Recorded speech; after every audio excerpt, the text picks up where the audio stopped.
Alhamdulillahirabbil alamin. Alhamdulillahilladzi azhaba 'anil hazan. Inna ghafurun syakur. Asyhadu an la ilaha illallah wa asyhadu anna Muhammadar rasulullah. Sallallahu alaihi wasallam wa ala alihi wa ashabihi ajmain. Sama alhamdulillah bahwa hari ini kita dalam keadaan sama-sama sehat walafiat. Kemudian salawat serta salam kita haturkan senantiasa kepada junjungan Nabi besar kita Muhammad Sallallahu Alaihi Wasallam, kepada para keluarganya, para sahabatnya, para tabiin tabi'ahum. Semoga kita kelak dijadikan, diakui sebagai umatnya dan mendapatkan syafaat dari Allah. Amin. Bapak Ibu guru hebat, dalam kesempatan ini saya mengambil sabda dari Rasulullah SAW. Bari-bari walau ayah, ya, sampaikanlah ilmu dariku walaupun hanya satu ayat. Ilmu di sini tentunya adalah ilmu yang positif, ilmu yang bermanfaat bagi orang lain. Itu merupakan suatu kewajiban. Dalam kesempatan ini saya mendapatkan suatu ilmu untuk dikembangkan di sekolah, yang tentunya itu merupakan suatu kewajiban bagi saya, diantaranya untuk menyampaikan lagi, mengimbaskan kepada ibu bapak guru yang ada di sekolah. Walaupun sebenarnya mungkin ilmu ini sudah diketahui, sudah dipraktekkan juga, tapi karena memang merupakan kewajiban saya menyampaikan, saya wajib menyampaikannya. Kemudian itu juga didorong dengan tugas saya membuat aksi nyata dari modul 1.4 tentang budaya positif. Maka di sini Erna Suratini, SPDGR, CGP Angkatan 9 Kabupaten Sukabumi membuka acara diseminasi penyebaran pemahaman dan penerapan pengamalan budaya positif dengan ucapan Bismillahirrahmanirrahim. Selanjutnya saya mohon kepada Ibu Kepala Sekolah Ibu Elia Rahmawati SPDMM untuk memberikan nasihat atau memberikan sambutan sepatah dua patah kata ataupun penguatan kepada saya dalam melaksanakan aksi nyata ini. Untuk tempat dan waktu saya persilakan kepada Ibu Kepala Sekolah. Bismillahirrahmanirrahim. Assalamualaikum warahmatullahi wabarakatuh.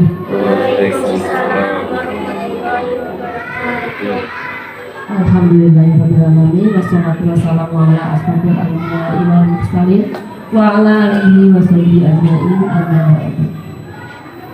Bapak dan Ibu guru yang saya hormati, Ibu Erna Suratini SPDGR CGP Angkatan 9 dari SD kita yang saya hormati pula.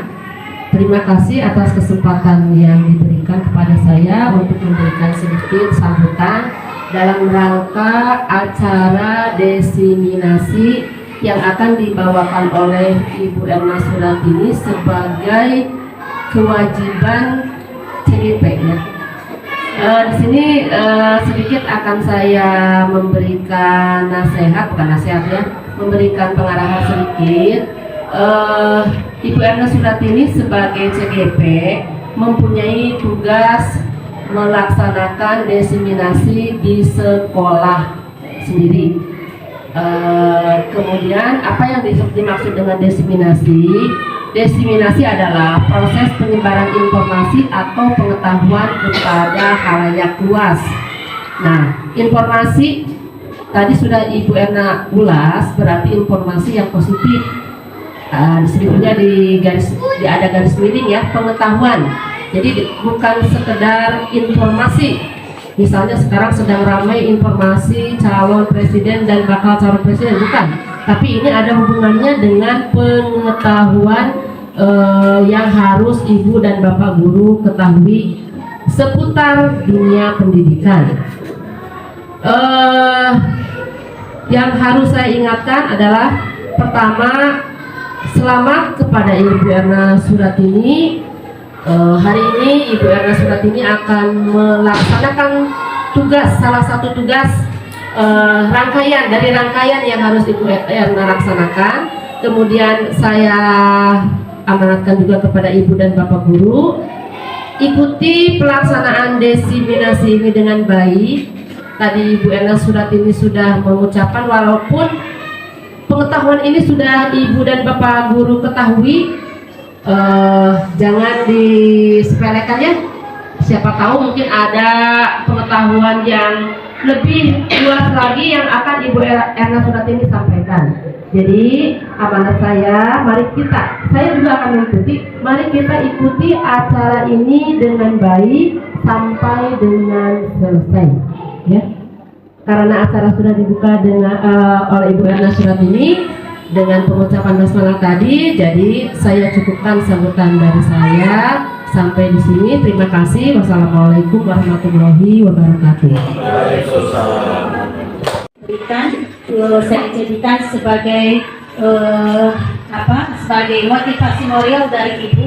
Mudah-mudahan menjadi motivasi listrik bagi diri saya, dan sehingga saya membuat saya bisa lebih konsekuen, lebih semangat dalam melaksanakan kegiatan-kegiatan CGT yang akhirnya saya bisa lebih tergerak, menggerak dan menggerakkan. Seperti tadi saya sudah bilang bahwa ilmu ini sebenarnya mungkin sudah banyak diketahui, cuma bahasanya yang beda, cuma penyampaiannya saja yang beda. Undur mankira walasandur mankola, ya. Kita melihat apa yang disampaikannya, jangan sampai melihat orangnya. Itu pesan Rasulullah, ya. Jadi saya yakin ibu bapak guru di sini adalah ibu bapak guru yang luar biasa, yang sudah memahami banyak tentang budaya positif. Ibu bapak guru yang saya hormati, di sini ada budaya positif, ya. Sekarang saya mau meminta dulu pendapat dari ibu bapak, kira-kira apa yang dimaksud dengan budaya positif? Ada yang bisa memberikan pendapatnya? Kebiasaan-kebiasaan baik. Kebiasaan-kebiasaan baik. Ya, terima kasih Ibu Vera. Ada lagi mungkin yang lainnya? Pak Ruslan mungkin? Iya, kebiasaan yang baik, kerjasama. Ya betul. Menurut Bu Vera, budaya positif adalah kebiasaan-kebiasaan baik, ya. Tadi Bu Pak Ruslan mengatakan bahwa ada kerjasama, gitu ya. Banyak lagi mungkin ke hal-hal yang positif yang biasanya diterapkan kepada peserta didik di sekolah kita, itu merupakan budaya positif.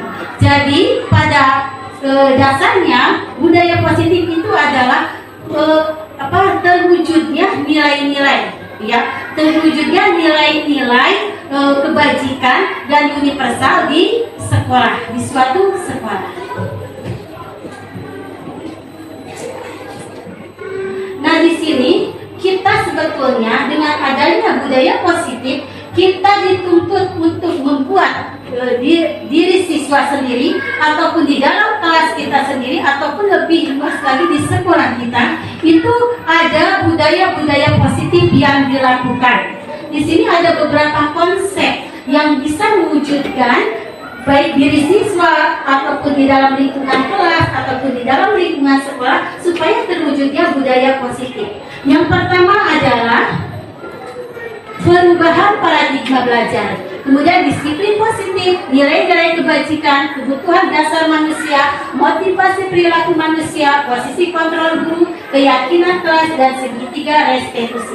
Kalau kedelapan ini kita pahami, kemudian kita laksanakan sedikit demi sedikit, maka budaya positif itu akan benar-benar membudaya di sekolah kita. Mulai dari peserta didik itu sendiri, mulai dari pendidik, dari peserta didik itu sendiri, di lingkungan kelas, dan yang lebih luas lagi ke lingkungan sekolah. Oke. Nah, di situ tadi ada pembelajaran dengan paradigma baru. Sekarang sebetulnya apa sih yang dikatakan dengan paradigma? Ada yang bisa memberikan pendapatnya? Paradigma. Ini dia betul ya. Paradigma itu biasanya kita sering mendengar ya Bu ya. Paradigma, orang tua itu berparadigma bahwa sesungguhnya pendidikan itu adalah kewajiban sekolah.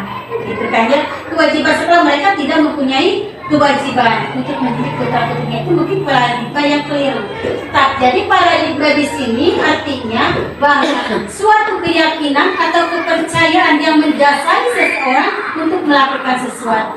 Nah, di sini ada baru, berarti kita yang baru itu berubah dari yang lama ke yang baru. Di sini ada pembelajaran. Di sini pembelajaran dengan paradigma baru merupakan pembelajaran yang dirancang berdasarkan prinsip pembelajaran berdiferensiasi sehingga peserta didik belajar sesuai kebutuhannya. Nah, paradigma baru ini itulah merubah dari paradigma lama. Contohnya, dulu kita selalu belajar, misalkan selalu teacher center. Kita belajar menggunakan berpusat pada guru. Nah, dengan paradigma baru ini kita berubah dengan student center, yaitu ya pembelajaran berpusat pada peserta didik, sehingga terjadilah di dalamnya kalau kita sudah berpusat pada peserta didik pembelajaran yang berdiferensiasi. Adapun pembelajaran berdiferensiasi itu belajar sesuai dengan kebutuhan dasar peserta didik. Ibu bapak, dulu mungkin kita waktu teacher center berpusat pada peserta didik, kita mengajar kepada peserta didik itu dengan sistem ceramah-ceramah. Pokoknya istilahnya kita hanya mentransfer ilmu kita kepada peserta didik. Nah, untuk paradigma baru ini kita berharap berdiferensiasi, pembelajaran melihat kebutuhan peserta didik. Karena apa? Menurut filosofi Ki Hajar Dewantara, peserta didik itu berkembang berdasarkan kodrat alam dan kodrat zamannya. Ketika kita masuk ke dalam suatu kelas, anak didik kita misalnya ada 20 orang, masa depan mereka itu belum tentu mereka semuanya menjadi presiden. Belum tentu mereka itu semuanya menjadi guru atau menjadi dokter. Mungkin saja ada yang menjadi arsitek, ada yang menjadi supir, ada yang menjadi pedagang. Nah, itu adalah kodrat alam dan kodrat zaman. Ketika kita masuk melihat kebutuhan mereka yang mereka memang misalnya seorang anak, dia itu hobinya menggambar. Mungkin kebutuhannya dia pengen kelak itu kodrat zamannya dia akan menjadi seorang arsitek. Jadi kita dari situ kita bisa melihat bakat-bakat mereka. Itulah yang dinamakan diferensiasi. Sehingga pembelajaran di dalam kelas pun tidak terpaku dengan memberikan soal misalnya satu disamakan semua. Kadang anak yang senang menggambar dia itu kurang misalnya di matematikanya. Dan dalam pembelajaran ini kita tidak bisa menyamakan bahwa anak yang memang pintar dalam matematika dikasih soal yang sama atau dikasih materi yang sama. Ya, gitu ya. Jadi berdiferensiasi itu kita mengajar berdasarkan kebutuhan peserta didik. Nah, setelah kita melalui dengan paradigma baru, di sini kita ada miskonsepsi tentang teori kontrol. Ya, miskonsepsi itu adalah ilusi. Nah, di sini Ibu, ketika kita mengontrol anak-anak kita, ketika kita menemui anak-anak kita, misalnya berbuat suatu kesalahan, ya, kita mungkin sudah merasa maksimal, merasa benar mengarahkan mereka, misalnya menasehati mereka. Kita merasa mereka berubah, mereka akan berubah, padahal belum tentu. Ketika kita memberikan mereka, misalnya motivasi, memberikan mereka itu nasihat, kita rasa mungkin mereka itu berubah di depan kita, tapi di belakang kita mereka belum tentu berubah. Jadi pikiran bahwa kita sudah bisa merubah karakter anak itu merupakan ilusi, belum tentu. Ya, karena apa? Sebetulnya anak bisa berubah itu kalau ada motivasi intrinsik dari dalam dirinya, kesadaran dari dalam dirinya. Sebagus apapun guru ini memberikan nasihat, mengarahkan anak supaya berubah, ini anak belum tentu berubah. Jadi pemikiran rasa puas kita setelah kita menasehati anak akan berubah, ini adalah ilusi. Yang kedua adalah bahwa semua penguatan positif efektif dan bermanfaat. Di sini penguatan positif ini hubungannya dengan rayuan atau bujukan. Ketika suatu anak misalnya merupakan suatu pelanggaran, kesalahan, lantas kita memperbaikinya dengan bujukan, dengan rayuan, dengan kasih sayang, ini juga belum tentu bisa berhasil.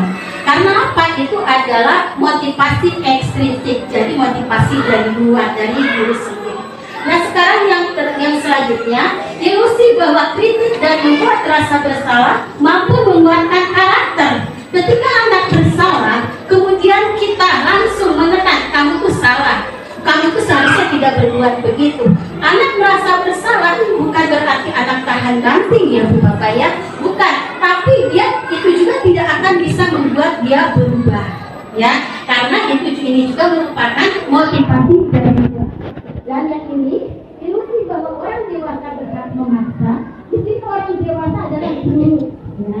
Ketika guru memaksa kepada siswa yang ini semua cara sudah dilakukan tidak bisa, akhirnya guru memaksa. Kamu tidak boleh begini, kamu harus melakukan ini seperti anak kita kepada anak kita. Kita ingin anak kita seperti apa? Kita memaksakan saja. Ini juga ilusi. Harapan anak bisa berubah dengan kenyataan kita melakukan seperti ini, itu harus dibuang, itu tidak akan pernah terwujud. Nah, di sini inilah yang harus kita lakukan. Di sini ada pengubah paradigma stimulus respon ke pendekatan teori kontrol. Stimulus respon di sini realitas kebutuhan kita sama. Anak di kelas kita berpikiran kebutuhan sama sehingga mereka diberikan pembelajaran materi yang sama juga. Di sini sebetulnya teori kontrolnya adalah yang harus kita lakukan realitas kebutuhan kita berbeda. Kebutuhan anak itu tidak sama. Dengan kemudian semua orang melihat hal yang sama, ya. Dan di sini setiap orang memiliki gambaran berbeda. Karena kebutuhannya berbeda, otomatis ini keinginannya, tujuannya, pengharapannya mereka itu berbeda juga karena di sini kebutuhannya berbeda. Kalau ini menganggap semuanya sama, kebutuhan, harapan mereka, ternyata keinginan untuk masa depannya juga sama. Ini stimulus respon. Kemudian kita mencoba mengubah orang berpandangan sama dengan kita. Kita berusaha memahami pandangan orang lain selain tentang dunia. Nah ini kita melihat anak kita sama. Nah padahal semuanya anak-anak itu memberi gambaran, berpendapat bahwa sebetulnya mereka itu dalam menilai sesuatu itu tidak sama. Ya. Kemudian di sini perilaku buruk dilihat sebagai suatu kesalahan. Di sini semua perilaku memiliki tujuan. Kalau dari stimulus respon, semua itu kesalahan itu dianggap adalah hal yang buruk. Tetapi untuk teori kontrol di sini, semua perilaku memiliki tujuan. Digali mengapa anak itu bisa berbuat seperti itu. Jangan langsung menyalahkan bahwa itu adalah perbuatan buruk. Tetapi semua tujuan, walaupun anak itu berbuat salah, mereka semua perilaku walaupun anak itu berbuat salah, mereka juga mempunyai tujuan. Di sini akan digali di segitiga restitusi nanti. Kemudian orang lain bisa mengontrol kita. Hanya ada yang bisa mengontrol, hanya Anda yang bisa mengontrol diri sendiri. Seperti yang sudah saya ungkapkan tadi, sekalipun siswa berbuat salah, kemudian kita berupaya apapun, kalau itu motivasi dari luar, itu sulit. Ya, yang bisa mengontrol diri sendiri, perilaku kita adalah diri sendiri. Yang bisa mengontrol, yang bisa menyadari kesalahannya adalah siswa sendiri. Yang bisa mengontrol orang lain, Anda tidak bisa mengontrol orang lain ini sama. Kemudian pemaksaan ada pada sesuatu rujukan data, ya. Kemudian kolaborasi dan konsekuensi mendapatkan pilihan baru. Nah ini ya, istilahnya kalau kita ada paksaan itu merupakan rujukan yang gagal. Nah sekarang kalau teori kontrolnya adalah kolaborasi, konsekuensi menciptakan pilihan-pilihan baru. Anak diberikan kesempatan untuk berkolaborasi, ya, sehingga dia bisa memperbaiki. Anak diberi kesempatan untuk menyelesaikan masalahnya sendiri, sehingga dia menjadi suatu hal yang sukses. Siswa sukses bukan siswa gagal. Kemudian model berpikir menang kalah. Nah di sini misalnya ada yang salah dan ada yang benar. Ketika anak berselisih dengan temannya, kita bisa menghubungi kamu yang salah, kamu yang benar. Nah untuk dari kontrol ini, model berpikirnya menang-menang. Si yang merasa bersalah itu diberi kesempatan diberi kesempatan untuk mencari solusinya bagaimana, sehingga bisa dia bertanggung jawab atas kesalahannya tersebut. Di sini berarti kita harus ada usaha biar anak bisa bertanggung jawab. Nah jadi model berpikirnya dua-duanya yang menang, dua-duanya yang betul. Dan di sini ada disiplin positif. Disiplin positif berasal dari kata disiplin yang artinya belajar. Nah, disiplin positif ini mengacu pada disiplin diri. Yang tadi saya sudah bilang bahwa disiplin diri itu bisa terwujud kalau ada kesadaran, kalau ada motivasi dari intrinsik. Nah, sebagai pendidik, tujuan kita adalah menciptakan pendidik peserta didik yang memiliki disiplin diri, sehingga mereka berperilaku mengacu pada nilai-nilai kebajikan yang besar dan memiliki motivasi intrinsik dalam perubahan perilaku ke arah yang lebih baik. Tentunya, jadi merupakan kewajiban kita sebetulnya membangkitkan motivasi intrinsik dari dalam diri mereka, sehingga mereka bisa mendapatkan disiplin diri yang sebenarnya.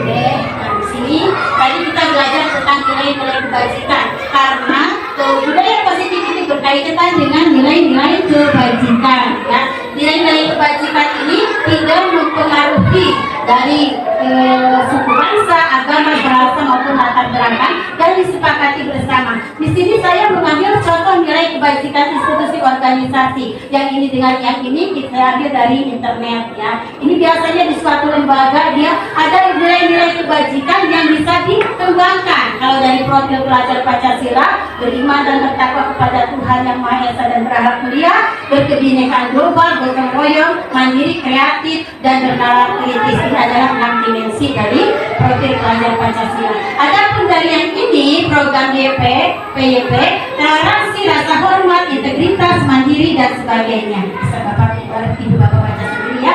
Kemudian keterampilan hidup, life skill. Di sini apa saja sih nilai-nilai kebajikan yang diangkat? Nah, setelah kita pun mungkin bisa mengangkat nilai-nilai kebajikan apa saja. Di antaranya dari profil pelajar Pancasila itu sendiri, kemudian mungkin ditambah dengan toleransi, integritas, mandiri, dan sebagainya. Itu adalah nilai-nilai kebajikan, adalah hal-hal yang positif yang bisa dikembangkan oleh diri kita sebagai pendidik, oleh peserta didik, dan oleh seluruh warga masyarakat. Jadi di sini, nah, nilai-nilai kebajikan, budaya positif itu ataupun ada pelanggaran-pelanggaran budaya positif, ya, itu sebetulnya dipengaruhi oleh kebutuhan dasar manusia, ya. Kebutuhan dasar manusia adalah segala sesuatu yang kita lakukan untuk mendapatkan apa yang kita inginkan, ya. Kebutuhan dasar. Seluruh tindakan yang kita lakukan memiliki tujuan tertentu, dan semua usaha terbaik yang kita lakukan adalah dalam rangka agar kebutuhan dasar kita terpenuhi dengan baik. Ibu Bapak, kita bekerja karena kita punya kebutuhan dasar yang harus kita penuhi. Seorang bujangan menikah juga ada kebutuhan dasar yang harus dipenuhi. Ya. Sedangkan di sini kebutuhan dasar apa sih yang sebetulnya diperlukan oleh peserta didik kita terutama? Sini, Ibu Bapak bisa lihat 5 kebutuhan dasar. Pertama adalah bertahan hidup, makan, pakaian, tempat tinggal, makanan, dan kesehatan. Ketika kita mendapatkan siswa, misalnya setiap hari Rabu siswa harus membawa makanan ke sekolah, ya. Kemudian ada siswa yang tidak membawa makanan, kemudian siswa itu sengaja celmat-celmut ke makanan orang atau meminta makanan orang, bahkan mengambil makanan orang. Berarti dia ada kebutuhan yang tidak terpenuhi, yaitu kebutuhan pokoknya, kebutuhan dasarnya itu makanan, ya. Yang kedua, kasih sayang dan rasa diterima, ya. Kasih sayang dan rasa diterima ketika ada siswa berantem di dalam kelas, kemudian siswa yang berbuat aneh, istilahnya mencari perhatian guru, sebetulnya dia itu beralasan ada kebutuhan yang ingin dia penuhi, yaitu kebutuhan kasih sayang bisa diterima, gitu, ya. Kemudian penguasaan di sini, dia pengen menjadi pemimpin, dia pengen menunjukkan bahwa saya itu mampu. Berarti kebutuhan itulah yang sebetulnya ingin dia tutupi. Apa misalnya di dalam kelas, dia misalnya mengejek teman, dia mengolok-olok teman, dia merasa dirinya paling, itulah berarti anak itu secara fisiologis dia membutuhkan untuk menutupi kebutuhan dasar penguasaan. Kemudian kebebasan, ketika anak tidak mengerjakan PR, itu sebetulnya dia butuh kebebasan. Saya tidak mau dikekang, saya tidak mau dikasih PR.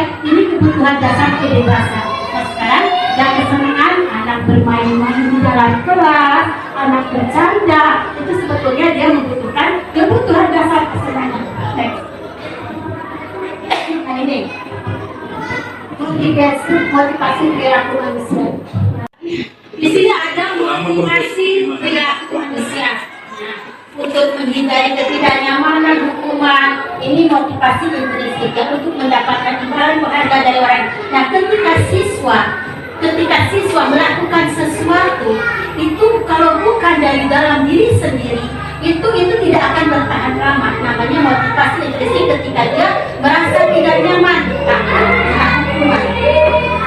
Kemudian dia ingin mendapatkan penghargaan dari orang lain. Dia masih melakukan kebaikan, melakukan budaya positif jika dikasih penghargaan. Berarti ini tidak akan tahan lama. Ya.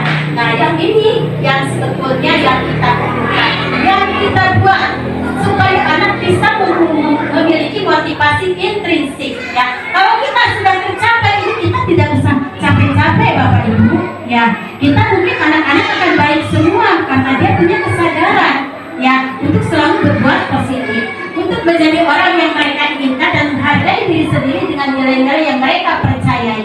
Inilah motivasi intrinsik. Jika mereka berbuat sesuatu, maka yang berakibat buruk adalah dirinya sendiri. Jika mereka berbuat sesuatu yang positif, maka yang akan mendapatkan penghargaan adalah diri sendiri. Nah, pemikiran seperti ini kepada anak harus timbul kesadaran seperti ini. Ini bukti hukuman. Ya, di sini ada bentuk hukuman, konsekuensi dan restitusi. Ya. Di sini hukuman. Ini mungkin sering kita lakukan waktu dulu ya. Jadi tidak terencana tiba-tiba. Misalnya anak datang ke sekolah terlambat, kemudian dia diminta untuk misalnya berkeliling lapangan sebanyak berapa kali. Kemudian murid tidak tahu apa yang akan terjadi atau dilibatkan. Kemudian murid tidak dilibatkan, hukuman itu dibuat oleh guru. Ya, yang sifatnya memaksa kepada anak itu mau tak mau kamu harus melakukan hukuman itu. Dan murid tidak dilibatkan untuk berbuat hukuman tersebut, untuk membuat konsekuensi tersebut.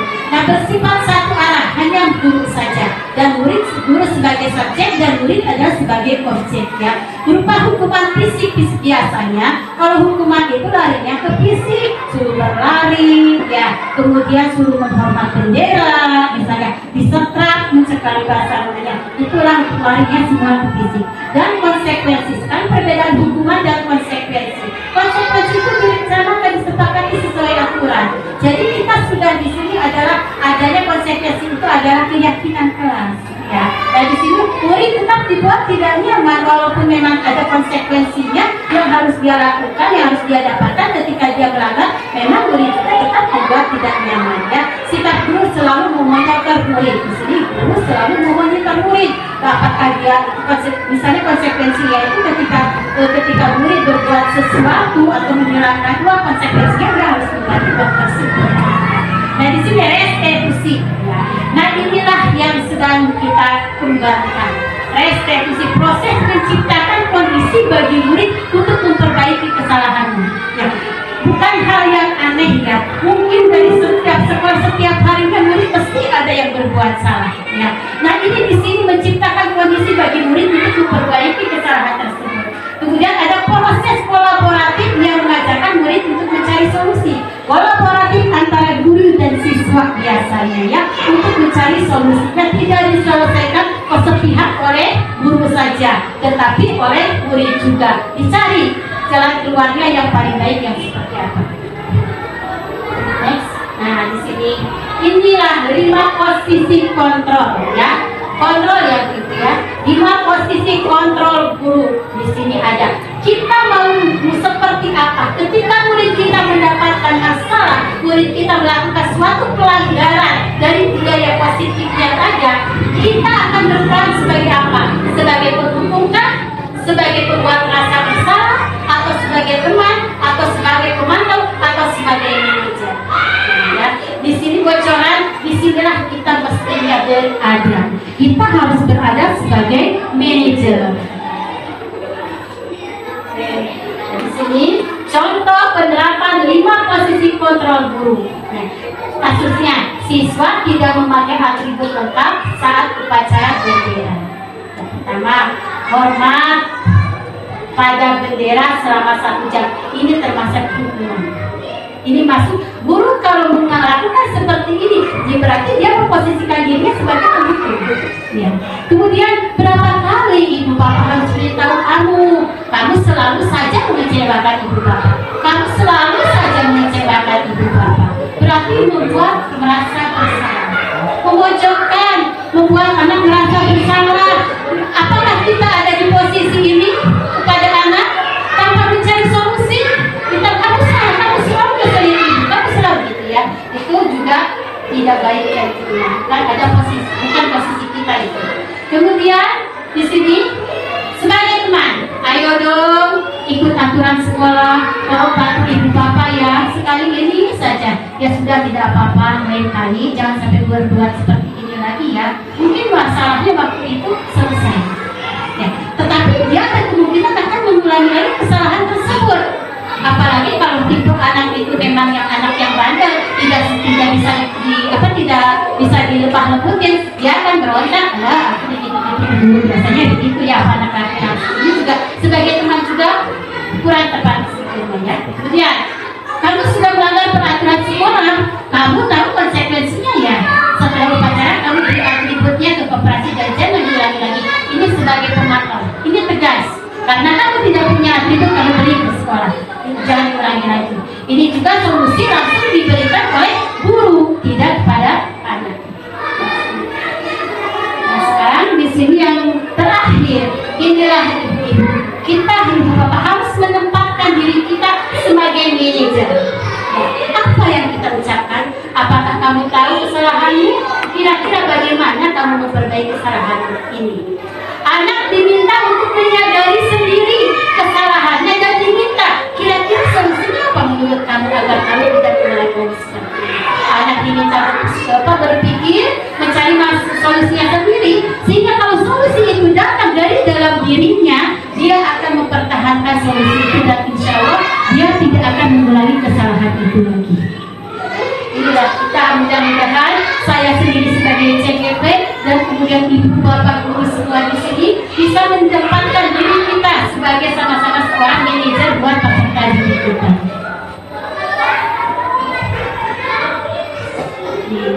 Ini ada game sebentar ya ibu bapak ya. Nah, kita lihat dulu ya. Kalau saya bilang SD Negeri 1 Pemenang luar biasa gitu ya, biar tidak ngantuk. SD Negeri 1 Pemenang luar biasa. SD Negeri 1 Pemenang luar biasa. Saya yakin semua ibu bapak dan ibu bapak guru yang luar biasa. Oke, sekarang ibu di sini tadi yang telah saya paparkan tadi, coba kita lihat ya.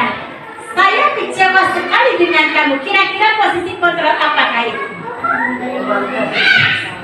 Ya, betul? Memberi rasa bersalah. Alasannya ibu apa kalau dilihat dari sini? Ada rasa kecewa ya. Sehingga siswa merasa bersalah. Coba jawabannya betul tidak? Betul ya. Next. Sekarang ini kamu tidak pernah benar melakukannya. Itu kira-kira posisi kontrol apa ya? Kamu tidak pernah benar melakukannya. Seolah-olah menganggap bahwa siswa itu tidak pernah benar. Kamu selalu salah. Apapun itu sebelum buku. Betul ibu kepala sekolah, terima kasih. Ini ya, coba kita lihat. Betul jawabannya penghukum. Di situ sudah menghukumi anak itu selalu salah, tidak pernah benar. Ya, lihat ini. Apa rencana untuk menyelesaikan masalah ini? Manajer, betul ibu, manajer ya. Ibu kayaknya kalau sekolah itu bisa. Ini apa rencananya untuk menyelesaikan? Next. Nah, ayolah lakukan demi bapak ibu ya. Sebagai teman, betul sebagai teman. Kamu tidak pernah mendapat nilai jika tidak mengerjakan tugas. Tadi sebagai pemantau. Ya, alhamdulillahnya berarti sudah dipahami, buktinya sudah banyak yang menjawab ini adalah benar. Ibu bapak mohon maaf ya, saya ngebut soalnya tergantung dengan durasi di HP ya, takutnya tidak masuk lagi. Nah di sini, nah di balas 2 keyakinan kelas. Mengapa sih keyakinan kelas? Mengapa bukan peraturan kelas? Ada yang bisa memberikan pendapatnya? Kira-kira apa pendapat? Motivasinya dari dalam diri anak itu sendiri, karena memang sudah sama-sama buat keyakinan, buat kesepakatan. Kalau peraturan lebih baiknya diatur. Iya betul. Kalau keyakinan kelas itu, Bu Vera sampaikan tadi bahwa keyakinan itu berasal dari diri mereka sendiri, motivasi intrinsik, dan peraturan adalah mungkin dari ekstrinsi ya, dari luar itu ya. Kalau keyakinan kelas juga itu biasanya dibuat bersama-sama antara siswa dengan guru ya. Dan kalau peraturan biasanya dilakukan oleh guru saja sudah jadi. Misalnya anak dilarang buang sampah, jangan buang sampah sembarangan, jangan terlambat datang ke sekolah, atau jangan berkelahi. Tapi dalam keyakinan kelas itu bahasanya lebih diperhalus lagi. Bagaimana misalnya membuang sampah pada tempatnya. Kemudian apalagi? Misalnya saling menyayangi sesama teman. Kalau melihat anak yang berkelahi. Kemudian apalagi? Datang ke sekolah tepat waktu.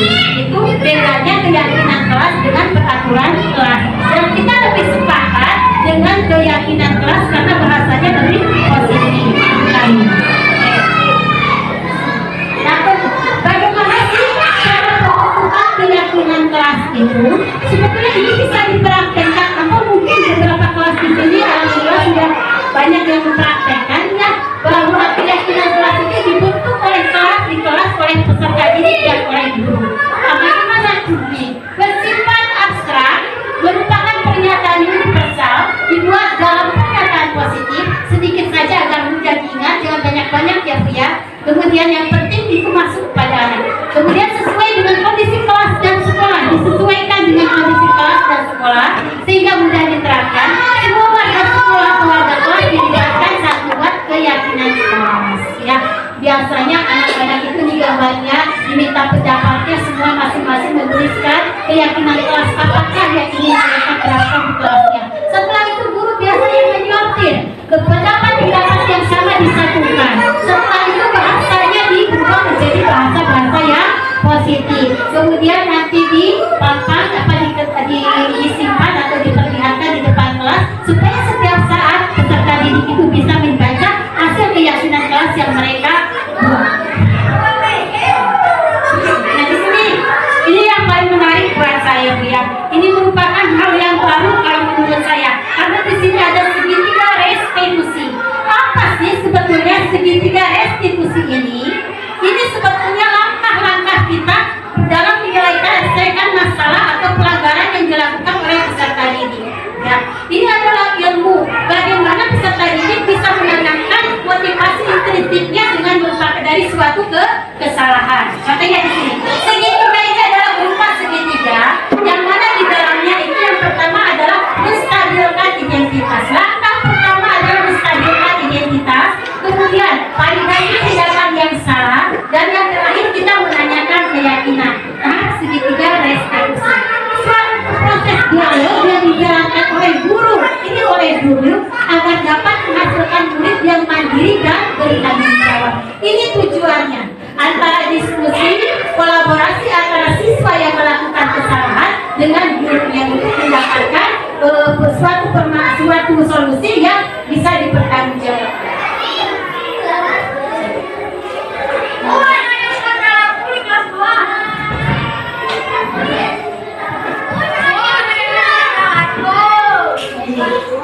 Menstabilkan, kita bahas satu-satu. Yang lagi, menstabilkan identitas ya. Berdasarkan prinsip membuat kesalahan adalah bagian dari proses pembelajaran. Ibu bapak, ketika kita mendapatkan anak yang melanggar suatu peraturan, kita jangan sampai kamu salah seperti tadi atau bersifat mendukung, tapi kita mencoba menstabilkan identitas. Anak ditanya gitu ya, kita memposisikan diri kita kepada sebagai anak tersebut. Misalnya anak melakukan kesalahan seperti tadi contoh di slide terakhir saya melakukan segitiga restitusi kepada Akila yang merupakan Akila itu merasa marah ketika ada temannya yang mencontek. Nah kita memposisikan supaya anak bisa terbuka, supaya anak merasa nyaman dulu dengan kita. Bagaimana misalnya Akila, kalau ibu seperti dalam posisi Akila pun, ibu akan melakukan hal yang sama, gitu ya. Nanti anak setelah itu baru anak melakukan lebih terbuka lagi, lebih membuka lagi hatinya untuk untuk menerima pendapat atau arahan-arahan dari kita. Di sini kata-kata yang biasa disampaikan untuk menstabilkan identitas ketika anak membuat pelanggaran. Setelah kita panggil anak itu pertama berbuat salah itu wajar. Bisa juga tidak ada manusia yang sempurna. Terus ibu bapak juga pernah melakukan itu. Ibu bapak tidak mau mencari siapa yang salah, tapi ibu bapak ingin mencari solusi dari permasalahan ini. Kamu berhak merasa begitu. Jadi anak dihukum dulu, anak diambil dulu hatinya, posisikan diri kita guru sebagai anak tersebut, ya. Jadi anak lebih bisa membuka hatinya. Next, ya. Kedua adalah validasi tindakan yang salah. Nah, ketika kita sudah bisa mengambil hati mereka, kemudian mereka bisa mengampakkan kesalahannya. Misalkan di sini berdasarkan prinsip setiap perilaku berupaya memenuhi suatu kebutuhan. Misalkan anak terlambat datang ke sekolah, kita mungkin bertanya berbuat kesalahan terlambat datang kesalahan itu suatu kesalahan bukan? Nah, anak akan mengaku dia itu suatu kesalahan. Nah, misalnya Haikal berbuat kesalahan itu, berbuat seperti itu, tentu ada alasannya dong. Nah, maka anak akan terbuka. Alasan saya terlambat ke sekolah itu begini. Nah, di sini adalah validasi tindakan yang salah. Ketika kita menanyakan salah tidak, mereka mengakui bahwa saya memang salah. Ya. Nah, ini adalah kata-kata yang bisa kita pakai untuk kita validasi tindakan yang salah. Kamu pasti punya alasan mengapa melakukan hal itu. Padahal kamu bisa melakukan yang lebih baik dari ini. Ya, kamu patut bangga karena telah melindungi sesuatu yang paling buatmu. Kamu melakukannya karena mempertahankan sesuatu yang penting bagimu. Ini adalah kata-kata penguatan, tetapi kata-kata penguatan itu justru membuat anak itu semakin merasa nyaman dengan kita. Nah, ini adalah yang terakhir, menanyakan keyakinan. Berdasarkan prinsip teori kontrol bahwa pada dasarnya kita termotivasi secara instinktif, ya. Nah, setelah kita mendapatkan anak mengakui dan memberikan alasan tujuan dia berbuat salah itu, kemudian kita ingatkan kepada hal yang dilanggar oleh dia. Kira-kira kalau datang terlambat ke sekolah itu melanggar keyakinan kelas kita yang mana? Misalnya keyakinan kita kelas yang disiplin, Bu. Nah, anak mengakui tentang keyakinan kelas, diingatkan tentang keyakinan kelas yang telah mereka buat dan keyakinan kelas apa yang telah mereka langgar, ya. Apa keyakinan kelas kita, nilai-nilai apa yang telah disepakati bersama, seperti apa gambaran sebuah kelas yang ideal menurut kamu ingin menjadi orang yang seperti apa. Ini adalah menanyakan keyakinan kelas. Nah, kalau sudah ini dilaksanakan tiga-tiganya, di situ anak akan muncul. Kita bertanya, kira-kira solusi apa yang akan dilakukan untuk memperbaiki permasalahan atau kesalahan ini. Anak akan mengungkapkan pendapatnya sendiri. Misalnya kalau yang tidurnya yang selain terlambat datang ke sekolah, misalnya dia tidak begadang lagi. Kemudian yang tadi misalnya yang marah karena dicontek, dia akan bisa mengambil solusinya, akan lebih bersabar lagi dan melaporkan kepada guru tapi tidak marah-marah ke temannya. Itu mungkinnya. Akila, tadi ibu dengar dari PJOK, katanya Akila kemarin pas tes PJOK berantem ya nak sama April? Ya ibu, habis Akila kesel bu. Kesel kenapa ya? April terus menerus mencontek pekerjaan Akila, bukan hanya PR, tugas juga selalu diconteknya. Oh begitu, ya wajar lah ya kalau Akila itu marah ketika tugas Akila itu dicontek sama April. Ibu pun kalau ada dalam posisi Akila, ibu akan berbuat yang sama seperti Akila. Akila. Lalu apa yang Akila lakukan kepada Akila? Akila marah-marah Bu, Akila maki-maki Akil dan tanpa sadar Akila menabrak meja Bu. Oh begitu. Pasti Akila berbuat seperti itu ada alasannya ya Naya?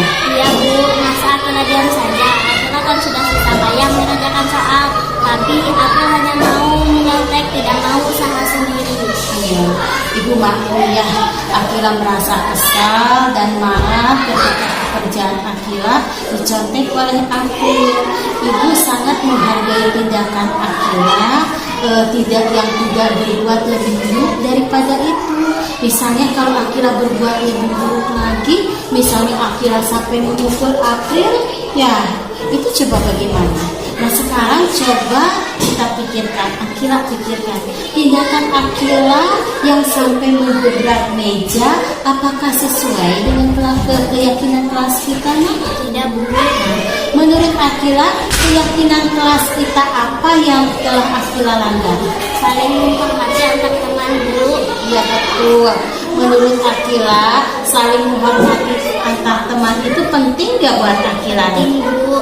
Oke, kalau menurut Akila penting, berarti kalau menurut Akila kalau misalkan Akila marah-marah, keyakinan apa yang harus Akila lakukan? Harus lebih bersabar Bu. Betul ya, ketika Akila marah-marah, Akila harus lebih bersabar lagi. Nah sekarang Akila bersedia memperbaiki masalah ini ya? Bersedia Bu. Dengan cara apa Akila bisa memperbaiki masalah ini? Akila harus lebih bersabar dan menahan amarah Akila. Kalau ada teman yang menyontek, Akila akan melaporkan pada guru mata pelajaran atau wali kelas. Betul ya. Nanti misalkan kalau sampai ada kejadian lagi yang menyontek pekerjaan Akila, bukan hanya April saja ataupun yang lainnya, itu Akila harus lebih bersabar, harus bisa menahan amarah Akila, dan selanjutnya Akila bisa melaporkan kepada guru PJOK misalnya ya kalau kelas pelajaran PJOK ataupun kepada ibu wali kelas Akila ya. Nah sekarang itu ada merupakan solusi buat Akila yang paling tepat ya untuk menyelesaikan masalah Akila. Nah sekarang Akila tetap semangat ya ya, Akila bisa kembali lagi ke kelas ya. Terima kasih Bu. Sama-sama.